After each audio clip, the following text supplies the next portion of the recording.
नमस्कार, आप इस वक्त हैं मेरे साथ न्यूज़ 9 नेटवर्क पर और आप यहां देखते हैं तमाम शहरों से छोटी और बड़ी खबरें। फिलहाल जो देश की स्थिति है बहुत ही दयनीय है। इस लॉकडाउन में अगर सबसे कोई ज्यादा परेशान है तो वो प्रवासी मजदूर है। सरकार की लाख व्यवस्थाओं के बाद भी हजारों किलोमीटर पैदल चलने को ये प्रवासी मजदूर मजबूर है, वो भी बिना खाए पिए। ऐसे में न्यूज़ 9 नेटवर्क यह निवेदन करता है आपसे कि इन प्रवासी मजदूरों की सहायता करें, हर उस वर्ग की सहायता करें जो इस लॉकडाउन में 2 वक्त की रोटी की व्यवस्था ना कर पा रहा है। अब रुख करते हैं इस खबर की ओर।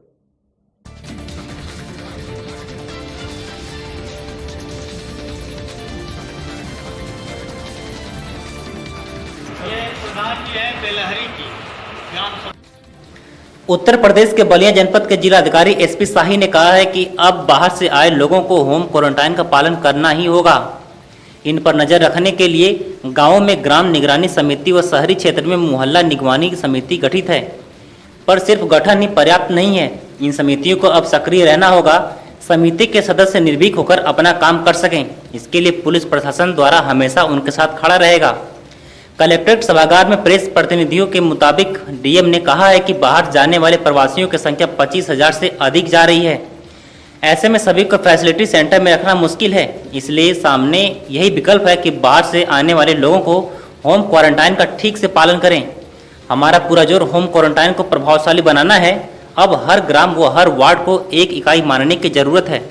ग्राम निगरानी समिति में प्रधान, आशा, आंगनबाड़ी व ग्राम स्तर के कर्मी सदस्य हैं, जबकि वार्डों में सभासद की अध्यक्षता में कमेटी बनाई गई है। इन समितियों को सशक्त बनाने के लिए जिला प्रशासन पीछे से खड़ा है। सभी बीडीओ, ईओ, एसडीएम द्वारा रोज कम से कम एक वार्ड या ग्राम निगरानी समिति के अभिलेखों का रखरखाव व मॉनिटरिंग का निरीक्षण किया जाएगा और उसकी रिपोर्ट जिला स्तरीय निगरानी समिति के व्हाट्सएप ग्रुप पर देनी होगी। परिजनों व समिति का यह कहना है कि परिजनों व समिति की यह है जिम्मेदारी। जिलाधिकारी ने कहा है कि कोई भी व्यक्ति जो प्रवासी के रूप में आ रहा है और उसके सभी परिजनों का दायित्व है कि वे निगरानी समितियों को सूचना देंगे।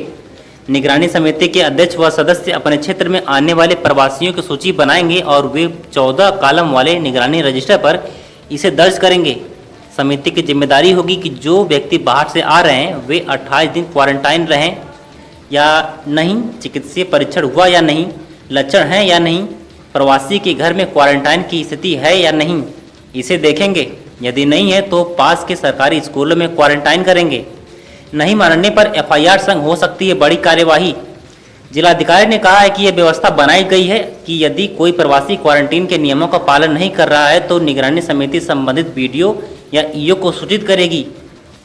बीडीओ या ईओ उसे गूगल फॉर्म पर दर्ज करेंगे। पुलिस विभाग का कोरोना सेल इससे ऑनलाइन चेक कर संबंधित थाने को नोट कराएंगे। इसके बाद थाने से लाल क्वारंटाइन नोटिस संबंधित व्यक्ति के यहाँ तालीमा कराकर घर के बाहर चस्पा किया जाएगा और इसकी सूचना निगरानी समिति को जरूर दी जाएगी। हर थाने पर भी एक क्वारंटाइन सेंटर का क्वारंटाइन नोटिस का रजिस्टर बनाया जाएगा। इसके बाद भी अगर दोबारा होम क्वारंटाइन का उल्लंघन किया जाता है तो संबंधित व्यक्ति पर आपदा अधिनियम की धाराओं के अंतर्गत मुकदमा दर्ज करते हुए फैसिलिटी क्वारंटाइन सेंटर भेज दिया जाएगा। घर के एक सदस्य ही बाहर जाएंगे। जरूरी सामान लाने में डीएम ने बताया कि जिस घर से प्रवासी होम क्वारंटाइन है उनके घर का चिन्हित सदस्य ही बाहर सामान खरीदने निकलेगा। यह व्यक्ति कौन होगा, इसकी जानकारी भी निगरानी समिति को देनी होगी। 1-1.5 महीने से कोई भी आया होगा तो उसका भी विभाग निगरानी समिति अपने रजिस्टर में दर्ज करेगी। उसके द्वारा होम क्वारंटाइन का पालन किया जा रहा है या नहीं, यह भी देखेंगे। ब्लॉक, नगर पालिका व जिला स्तर पर भी बनेगी समिति, करेगी निगरानी। जिलाधिकारी ने बताया कि ग्राम पंचायत और वार्ड स्तर पर गठित निगरानी समिति के अलावा विकास खंड स्तर पर 17 व नगर निकाय स्तर पर 10 सहित कुल मिलाकर 27 निगरानी समितियां भी गठित की गई हैं। इसके अलावा एक जिला स्तरीय निगरानी समिति भी है जिसमें DM, SP, CDO, joint magistrate, Annapurna Garg व जिला स्तरीय अधिकारी हैं। तत्कालीन कम्युनिकेशन के निगरानी समितियों का व्हाट्सएप ग्रुप भी बनाया गया है। 10 लोग इन्फेक्टेड पाए गए हैं और इसके आगे की क्या कैसी लड़ाई है? अधिकतर जैसे इसका जो परसेंटेज है इससे ऊपर भी जा सकता है सर आने वाले समय क्या लगता है? जी देखिए बहुत सारे लोग, हम सब आप देख रहे हैं, हजारों की संख्या में लोग जो जनपद के अपने घरों के हैं, अपने लोग हैं, वो वापस कि अपने घर पर आ जाएंगे तो सुरक्षा का अभाव है, अपने लोगों के बीच में रहेंगे, इसलिए बड़े पैमाने पर आ रहे हैं और आएंगे। और निश्चित ही जो उसमें से कंटेमिनेटेड होंगे पहले से, ऐसे जगहों से भी आ रहे हैं, तो ये संभावना है कि वो लोग कंटेमिनेटेड लोग भी संख्या बढ़े। आज भी 3 ट्रेन आई है, 50-60 बसें आ रही हैं, और इससे घर की वापसी रोक देना ये संभव नहीं है।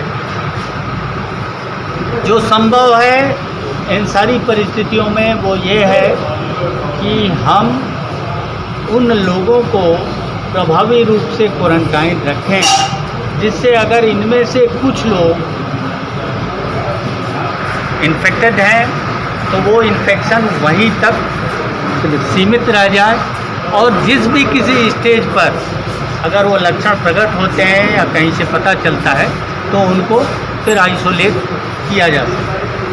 100 आदमी भी अगर पॉजिटिव मिल जाए, आइडेंटिफाई हो जाए और उनको आइसोलेट करके और कंटेन कर दिया जाए, ये ज़्यादा बेहतर विकल्प है इसकी तुलना में कि 10 आदमी आए और फ्रीली घूम रहे हैं और लाखों में पहुंचा दें।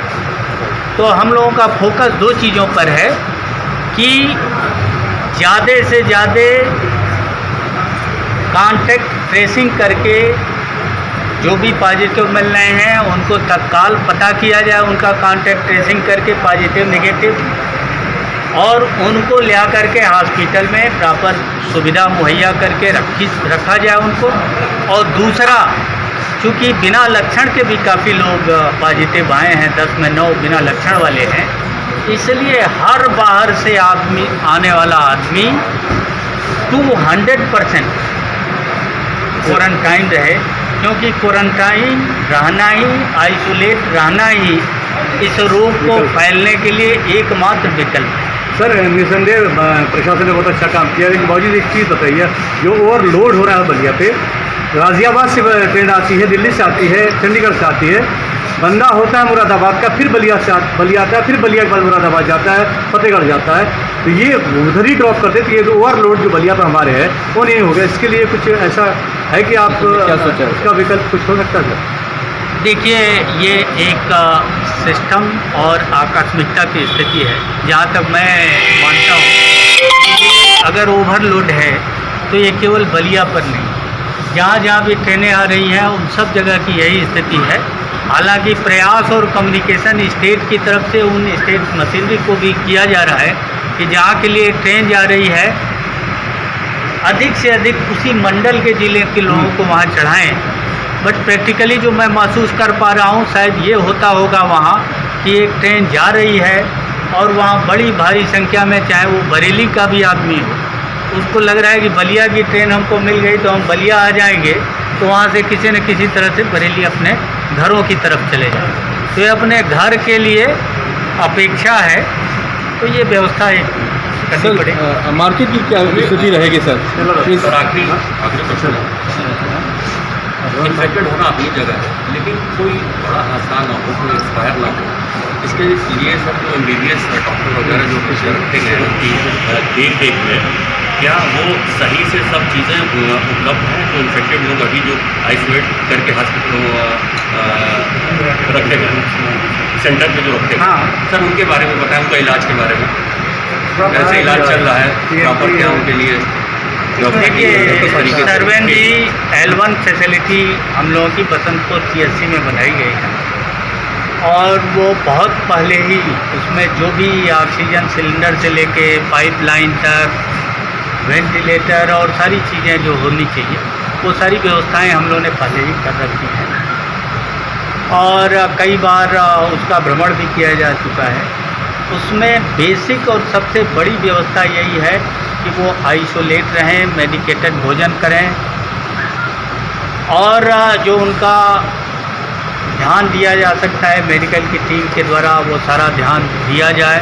डॉक्टर्स और पूरी 25-26 लोगों की टीम वहाँ मुस्तैद है, और वो डॉक्टर्स भी और पूरी टीम वही रह भी रही है कि उनसे कहीं इन्फेक्शन और दूर ना जाए, वो खुद अपने भी बचे रहें और हम और आप भी बचे रहें कि हम जो कहें वो आपके माध्यम से सब तक पहुंच सके और आपके माध्यम से सब लोगों की बात हमारे पास। सर अचानक अगर सर इंक्रीज होते हैं इन्फेक्टेड लोग, तो क्या उनके लिए भी वहाँ पे अलग से बेड वगैरह सारी व्यवस्था की गई? बिल्कुल, 30 बेड का एक और ये 30 बेड का है फैसिलिटी, 30 बेड का एक और L1 फैसिलिटी है और 100 बेड का एक L1 अटैच फैसिलिटी तैयार है। सर बाजार की 60 लोग तक हम लोग अभी ले सकने की। सर बाजार की क्या स्थिति है? स्टेटमेंट आया है किसका? अवनीश अवस्थी सर का भी स्टेटमेंट आया है कि सड़कों पे मजदूर